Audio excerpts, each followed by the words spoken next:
Hey, what's up you guys? So Big Kirby here. I'm currently doing a little bit of work on a 95 Impala SS. It's the purple car. We have right here a 1979 Toyota. Currently has a 350 small block in it, sitting on 35-inch tires. This is the car we're currently working on right now. As you guys can currently see, the heads are taken off, the intake is taken off. The problem we had with this car was just due to the fact that we believed or thought it was a lifter tap. For those of you who do not know anything about LTs, I'll show you where the lifters are positioned, just so you guys can get a little bit of... So right here, these are the lifters. Pretty much what we thought was the problem was back here on the back.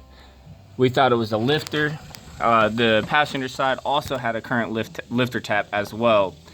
So we went ahead, replaced all the lifters, and we thought it was fine. We put it all back together. Turned out that it was the driver's side rear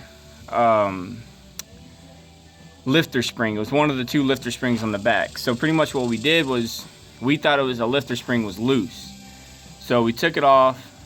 That wasn't the problem. What we ended up finding out was the mechanic that previously did work on the car, he dropped the intake bolt on the inside of the head. I don't have the heads here to show you, but I will give you an update on that as soon as we get the heads in, hopefully tomorrow sometime. But pretty much what it was is he had dropped the bolt on the inside of the head, and thank God it was not anywhere near the piston or anywhere near the valve, so it didn't really get damaged or anything like that. Kind of sucks. We've spent a lot of money on it, but at least it'll be up and running again. So what I'm going to do is I'm going to show you guys we've already done the breakdown on the car. I didn't get a chance to really record it. But yeah, so what I'm going to do for you guys is I'm going to do a build up. I'm going to show you building everything from the ground up pretty much. In case you do any work on LTs, these right here are the the spark plug tracks, I guess you can call it. Pretty much the smaller one goes on the passenger side like that. This longer one right here goes on the driver's side like that. There are bits to get to. The size is a 1/4 inch. You can use I would suggest using a 1/4 inch ratchet. That's what I would suggest. You have to use a socket as well. So yeah, it's really up to you. If you can get to it, get to it. It's a pain in the ass. As you can see, we do have the water pump off. So I'll be doing a video on replacing or putting the water pump on. We have the power steering pump off. That's all. This is going to be done in one separate video, or one single video, not separate. I don't have the keys to this truck right now. They're inside. But we will do a video on this truck. My father's actually the owner of this truck. I'm gonna be getting it whenever we get it up and completely fixed. Right now, due to the motor that's got the 350 in it, surprisingly enough, only 2 cuts was done on this truck, and that was for the radiator. The problem we have with it is it gets hot. The radiator in it is smaller, so it really don't cool down as much.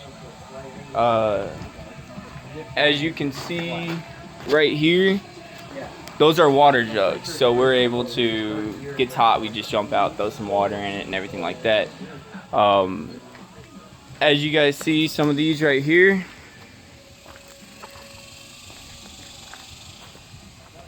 this one, that one, and that one are all 1988, I think 88 or 85. They're 1985 Honda Odysseys. That's a Honda Odyssey. That there, I believe it's a 250 three-wheeler. Might be wrong. That one too. We have a, I think a 70cc here. We have a Quadzilla 500 two-stroke, a LT 250 two-stroke. We have 2 more 3-wheelers right there. As you guys can see, I do, me and my dad, we pretty much work on ATVs all the time. We work on boats as well. I'm taking you guys over here to show you some of the other projects we have that we will be working on in the mid-future. So, alright, mind the mess, don't worry about that. But we have right here, it is a 1979 not Smoking the Bandit, but it's a Trans Am. Looks just like the Smoking the Bandit, but the Trans Am Bandit is, I believe, an 88. This is a 79, or not an 88, a 78. This is a 79 Trans Am. Black, got the bird on it, everything like that. Currently, I believe the motor's shot on this one, or something else. This one here is actually a 1980 Trans Am. This one is white in color with the Recaro Racing. If you guys know anything about Trans Ams, they had, forgot the year of it, but they had a pace car. It was a 1980 Trans Am pace car that they had. White, everything. This is actually a replica pace car. So, let me show you guys. Right there, you can see where it's got the NASCAR logo on it. That's to show you guys that it is indeed one of the pace cars. This is not, you know, no joke or anything like that. It was indeed a pace car replica. I'm not saying this is the car that was a pace car, but it's a replica. Currently, we have this vehicle we're trying to sell. We have 2 of these. This is a 78. Yeah, 78. And then we have another one I'll show you here in a minute. Grandfather's truck. Keeping that in the family. You know, there's only 2 people in my family that know how to drive a standard, which is me and my father. So we're going to teach my mom. Good little perfect training vehicle. You know, nothing wrong with that. Just good little training vehicle. Teach people how to drive standard. Right here we have a 78 Ford Gerwin package. Let's see. I don't say, but it's got the whole 9 yards. It's really cool. Completely mint on the inside. Only 40,000 miles on it. That is actually a vehicle we are currently selling as well. Now, you did see the Impala over there. That is a 95 Impala SS. Right here, we have a 96 Impala, or a 96 Caprice Classic that we are currently in the process of pulling the motor. I'm going to do another video on pulling the motor, getting that pulled, showing you guys what you guys need to do. We did go to a farther extent on pulling out the motor on this one. You don't really have to do as much as we did on this one, but we're not keeping the shell. We're just pulling the motor, transmission, windows, doors, but we're not keeping the shell. But here's what it looks like. As you can see, we took off the fenders. We're keeping those. We took off the inner fenders, the whole front radiator support, all that. We took all that off. We're keeping all of that. But the shell, we're not keeping. We're not keeping the windshield, the front windshield, but all the other windshields we're keeping. The glass we're keeping. This here is my other project. It was currently running this year, but currently the head gasket went out, so we're going to just go ahead and pull the motor and put a new one in. We got a good deal on one, so we're going to go ahead and go that route. We're just taking our time. So on this, I'm going to show you guys the step-by-step. I'm getting into it a little late. I apologize for that. But we have, right now, all the work that we've done so far, we've pretty much just prepped the motor on being pulled. We've disconnected all the lines, all the breather hoses, everything we need to disconnect, we disconnected except for the transmission. We're going to do that on video. I have the front drive front differential taken out, the front drive shaft taken out. That's it right there. A lot of people say it's a bitch. It's not really that hard to get out. It's actually relatively easy to get out. It does help a lot better if you have 2 people doing it. it helps out tremendously well. But this is my old vehicle. It's a 2000 Nissan Xterra, 4-wheel drive, fun little toy, fun little toy. And then coming over here, they're actually both under tarps currently, but that is another Blazer to match that Blazer. That there is my dad's baby. It's a 1954 Ford F100. It's not the custom, but it's a Ford F100. My dad wanted to get a 56 because that's his dream truck. He had that whenever his father had it, and my grandpa. And he wanted one, so he found the next best thing, which was a 54.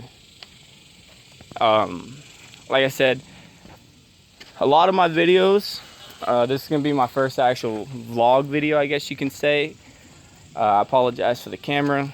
I know it's probably not the greatest work. I'm just my first video actually doing a vlog, so I'm kind of wanting to get into it, see what it's all about.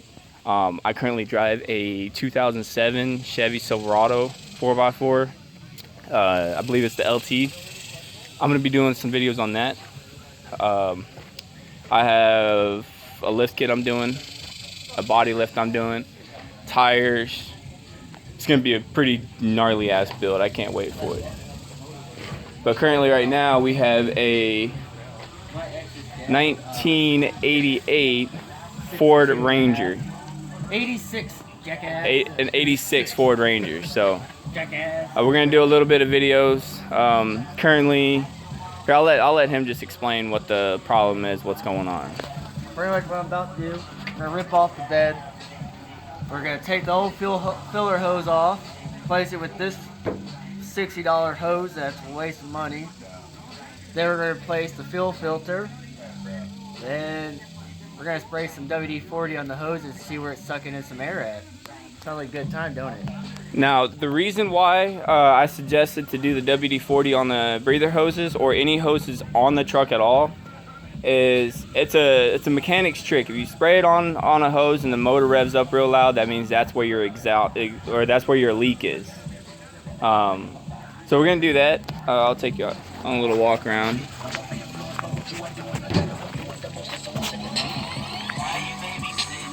It's not too bad of a truck. I mean, it's got a little bit of trash in it, but it's a work truck. So, and then the interior's trash, but got to make sure I stay away from the music. You know, that's YouTube's copyright rules bullshit. So Really? yeah, you can't have more than 15 seconds of a song on a video. It's copyright. Ain't that some bullshit? Well, we're gonna do bits and pieces. We're gonna show them pretty much the normal stuff, where the body mounts are for the bed. How to take bed and then I'm gonna pause it. Most beds take it off. A T55 torque bit. Best to use. Go ahead, pop the impact. Go ahead, pop the hood. This is the 2.6, 2.9, 2.9 V6. Original to the truck. For now. This is another video that we're gonna currently have for you guys. He plans on doing a motor swap. 302 diesel, maybe go over to a 4BT Cummins. Then we're gonna do a C4 transmission, possibly C5. I haven't decided whether or not I want to do it for mudded or if I'm gonna do it for, you know, drag or something. More than likely, it's just gonna be a mud bogger. Then we'll put about 3 inches on the body, 4 to 5 on the suspension, move up to 44s. Yeah, it's gonna be a fun time. I mean, as you can tell, for the years, it's not too bad. It's a little dirty, but It's showing no rust though, right? Or is there no major rust? Just little bits like that. not like on the body or anything? No rust. No rust. Now this one over here, this has a shit ton of rust, but I am going to hold off on doing this. I'm going to let my dad do a breakdown on it. I'll tell you everything he's done to it, all the motor work. He built this in 1980, I think it was, 1986, somewhere around there. He actually built this with 4 of his buddies. Another video, which I'm going to show you bits and pieces right now. Another problem we had with this car was there was a short. I'm not too sure if I can show you, but right here, right down here where the starter's at, there's a knock sensor for the motor. What ended up happening was when the mechanic did the swap, the wire was touching the starter, burnt out the wire to the bare wire was touching the starter, which was grounding out on the body. So we did a lot of chasing wires and stuff like that, and we thought it was something to do with possibly a short on the under the dash. So pretty much where we're at now is, excuse the car is a little trash. The dash is all pulled out. These are all parts for the motor. That's all the right passenger side stuff. That's all the driver side stuff. There will be a video on pulling the carpet on a 95 Impala SS. Should be the same for Caprice Classic. There's going to be another video coming out on installing the dash, the under dash, everything. There's going to be another video coming out on that video. There's also going to be a part of the steering wheel, taking the steering wheel off and everything, as those natures. So stay tuned for the next video. I'm going to be doing another video on the 86 Ford Ranger. We're about to start working on that. I don't want this video going long. I am not going to I'm trying not to edit any of my videos. I want them raw footage, no edits, nothing like that, just one cut, final, done. That's what I'm going to try to base my channel off of, is just rough cuts, because there's nothing better than the original. So stay tuned. Check in for the next video, alright? If you can, be sure to like, comment, subscribe. It's a heavy ass duty motherfucking oil. Thank you. Makes that motor run a whole lot fucking better. How much that oil, huh?